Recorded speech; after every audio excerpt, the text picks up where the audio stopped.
Oh yeah, folks. Buckshot Billy! Buckshot Billy! All right. It is that time that we have all been waiting for. Live with Buckshot Billy, everyone. Wave to Facebook. What's going on, Facebook? This is Billy here, Buckshot Billy. How's it going? Tell us a little bit about yourself. How long you been at? Well, we opened up officially in May of 2014. Been here ever since. Actually started a little bit about the week before, so it's been here ever since, rocking and rolling. Well, that's good, man. How long you been shooting guns? I don't know. See, we probably started in the Cub Scouts, so X amount of years. I don't know. Is that pink one yours? No, it's not. It used to be. It's not anymore. You upgraded? Yeah, absolutely. I think he's taking his purple one home, actually. No, I took the other purple one home. Oh, okay. Okay. Hey, I Gotcha. like this purple one. All right. Well, since the name of the game today is Ask Buckshot Billy on this fine July 29th in the year of our Lord 2016, we got a few questions for you. You ready, Buckshot Billy? Absolutely. All right. Fire away. All right. See what I did there? Let's see that. The first. You may ask them live as we're here too. That's right. If time Yes, allows. Facebook friends, don't forget, we still have time for questions.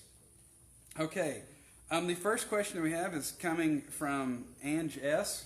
All right. And that's, hey Buckshot Billy, what's a great shotgun for a 12-year-old girl who has mastered a BB gun and a 22? Shotgun. Dove season's coming up. Dove season is coming up. Everybody's favorite time of year. There's a lot of ways you can go. For me, that's all about, what level of mastery does she really have? I mean, is it a mastery where she can operate the gun but doesn't really like shooting? Yeah. Well, we need to try and ease her in and go with something that's going to be pretty light recoil. And the shotgun doesn't matter if you're going with, something as small as a 410, 28, 12 gauge, 16 or 12. It's going to have a lot more recoil comparatively to what she's been shooting so far. So, Grab one if you've got one. I was going to say, traditionally, the starter shotgun is something kind of like this here. This is I believe this is a Stevens, if I had to guess. This is a J.C. Higgins. It's a 16 gauge, but it's a single shot break open action. Okay? Reason these are so popular is just like with 22s, being so popular with their first gun, it's usually a single shot, right? Yeah. Reason being, you can only fire one bullet at a time, or in the case of the shotgun, one shell at a time. So that way you're just kind of minimizing the potential for any harm or any damage, right? Well, issue here with a first-time shooter being so new to shooting, this is going to have a lot of recoil. There's nothing to absorb recoil. There's nothing to help mitigate it before she feels it. So, something like this might be a good idea initially, but if she's really timid, probably not the best of ideas. But if she's really enthusiastic about shooting, loves shooting, just can't get enough of it, these aren't a bad idea because they're also pretty inexpensive, relatively speaking. Awesome. All right. Well, perfect. So that's kind of the other idea, is just make sure you've got a budget in mind. Anytime, and this is just in general, anytime you're thinking about a new firearm, have a budget in mind. Because I can point to any gun in the shop and I can tell you this is exactly what you need. All Awesome. right. Okay, perfect.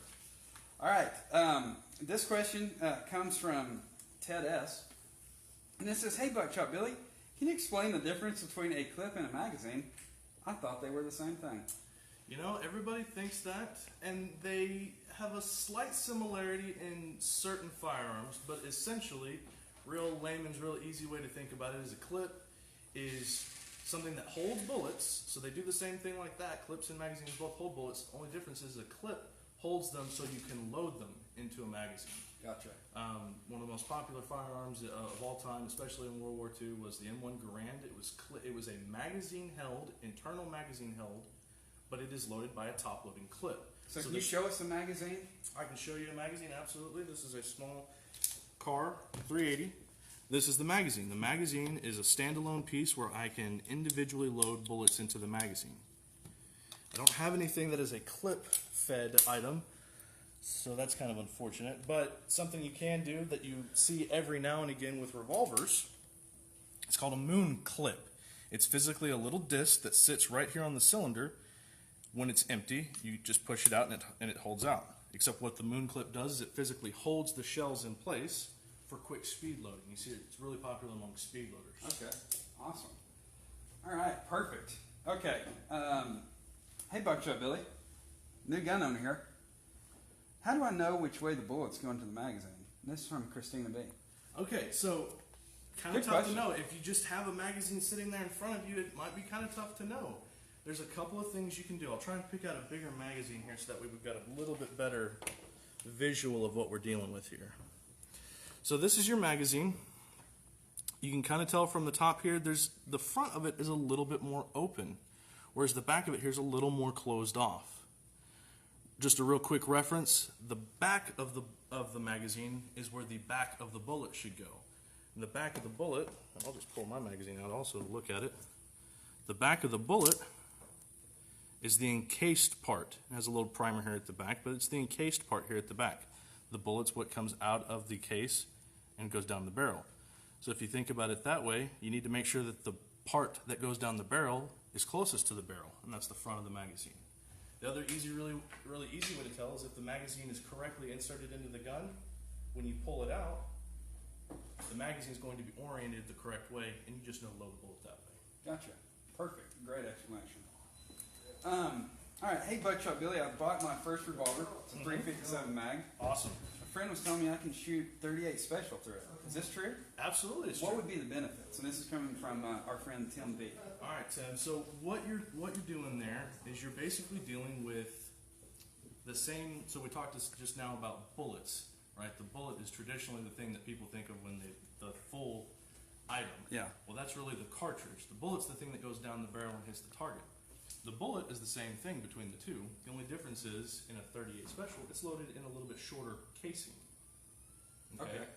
So a 38 special revolver is set up to accept a 38 special casing. And if you've got a 38 special casing, you can't put a longer casing inside of that 38 special. But the bullet size is the same. But the bullet size is the same, so it goes down the barrel the same way. Gotcha. So the 357 chambered revolver is set up for a longer case. So you can stick something of a shorter case inside of a 357 chambered revolver. Gotcha. It works the same like with this 32 mag here.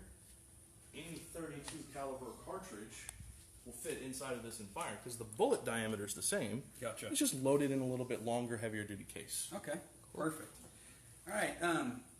This one's coming from Dan, and it says, "Hey Buckshot Billy, can you shoot a 5.56 NATO round in a 223 firearm, but not the other way around?" It's actually the opposite of that. You can fire a 223 Remington cartridge in a 5.56 NATO chambered firearm. Let's see if I've got something here real quick that we can do a small. Quickly, we'll do a quick check just to show it's unloaded. Well, we're not going to point it at anybody either. Gun See, safety That's first, gun ladies and safety. gentlemen. So right here, you can see right here on the barrel, it's marked 5.56 NATO. Okay? So this is a 5.56 chambered rifle. I can fire 5.56 or 223 through this. The reason is, much like, well, not much like, slightly similar to a 357 versus 38, the 5.56 is loaded slightly different. It's a little bit heavier, it's a little bit bigger bullet, okay? And it's seated a little bit deeper, or a little bit shorter. It's a little bit harder pressurized cartridge. So if my chamber is set up for a slightly more pressurized round, then something with less pressure can obviously fire through it. Gotcha. Makes sense. So if your chamber is set up for something with less pressure, if you shoot something with more pressure through it, it's not a guarantee that something bad will happen, but eventually something bad will happen, and you just want to mitigate all the possibility of that occurring. Perfect. All right. This one's coming from Ricky. Good question from Ricky. Hey, Buckshot Billy, whenever I shoot a gun, my ears seem to ring for days. Is there anything I can do to stop the gun from being so dead blasted loud? Well, first off, I'd want to make sure you're wearing hearing protection. If you're not wearing hearing protection, yeah, it's going to ring for a few days, and it's not going to feel great, okay? But if you are wearing the appropriate type of hearing protection, then we need to talk about different options, Yeah. right? So the most popular option that we're dealing with right now is suppressors. Suppressors are a great option. Recently, state of Texas, a few years back, allowed legalized hunting with suppressors. So in Texas, they've really taken off here the last couple of years. But they're great for recreational shooters as well because that's exactly what they do is they mitigate sound. Okay. A lot of people think, oh, well, they can't be that quiet. This is what, an Osprey? Yeah. So, this is your suppressor. This is a Silencer Co. Osprey. This looks like a 45 caliber suppressor. Let's double check it here. No, this is a 9 Osprey. Okay. Bullet hole's a little larger than I thought it was. So this is chambered or calibrated to accept anything 9mm or smaller. So not much, right? But what this allows is it has all these individual, and there's absolutely no way to convey this through Facebook Live, but there's little individual chambers or baffles in here that absorb and disperse the gas and all the sound pressure. Okay, and that just reduces the amount of sound that you hear at the gun.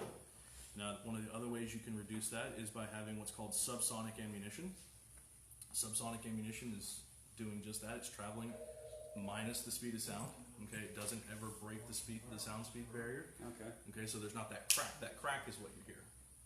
So then just less powder? Yeah, just a little less powder, a little bit heavier bullet, usually a lot of different things that go into effect there. I know some people had talked about their kids too, so it's probably worth mentioning the little, 99-cent foam things just to get them in that habit too. Yeah, absolutely, yeah. Well, and that's what we talked about at the beginning, is making sure you're wearing your hearing protection. Anytime you're talking about really any type of shooting, whether you're hunting or anything else, it needs to be done through the lens of safe shooting, and safe shooting involves proper gear. Yeah. Okay, proper gear is your hearing protection, your eye protection, headgear, footwear, proper clothing, all those type of things. But yeah, so hearing protection is definitely number one amongst those. Okay. Something else that people don't realize when I say that it takes the decibel level down to about 125. I don't have a decibel reader here, but I can tell you about what 125 decibels sounds like. You want to hear it? Yeah. That's about 125 decibels. That initial clap of my hands together is about 125 decibels.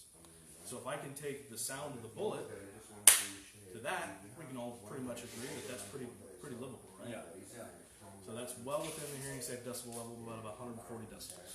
Okay. So Perfect. anything under that, you're pretty hearing safe. Awesome. I think we've got time for one more, but I will say this is just what it's like to come hang out at Marksman because these guys They love know- what they do and know their stuff. Yeah, so come ask them. Hey, all right. So we got another. Hey, Buckshot Billy, did you cry when you watched the movie The Notebook? Did not. I can actually little? honestly say I've never watched The Notebook all I don't the way see a through. tear. Not a tear. Never seen The Notebook all the way through. All right. Did somebody say liar? Oh dear. It's getting ugly. Oh, we got us a live question here. All right. Facebook Live. Okay, we got us a live question. Hey, Buckshot Billy, how many gummy bears can you stick in your mouth at one time? Do you have gummy bears here? I don't have gummy Oh, bears. guess How what? many? Yeah, how many would you say that you could? If I had to gummy guess, Boy, Let's just find out. Let's don't prepared. guess. We're prepared I for could all probably situations. fit. I don't know. Half. I'm not. I don't think you deal with guesses. You deal with facts here. That's right. So So let's take a I would guess. say approximately 12 and a half gummy bears. All right, so let's count these out here for you. Oh, good. This is All right, excellent. here's hope your counter's 2, clean. 4, 6. Well, we clean the counters every morning, so I like these 8, clear colored 9. ones. it's certainly clean with 10, 11, 12, I said 12 and a half. And I want that half. one There half. we go. Here, I'll give you the fat Why don't you half. let him fat half. All bite right, it? let's see it. I think you still need to get the 12. Oh, if I get the 12 and a half in, I gotta Keep going. Yeah. Okay. So wait, No swallowing. No swallowing. So No I'm just swallowing. stuffing them in like a chipmunk. This is awesome. I'm really doing this. I think you can eat this whole this pile. is not happening. No, I'm not eating the whole Come pack on. in one sitting. I'm gonna All help right, you. now I'm let's gonna see eat if you this can one. do 12 and a half, and then we can go from there. Are we really doing this? We are. Billy, You want to see where it says live? See, it says live. Woohoo! Oh, look at you! Got way more room in there. You got.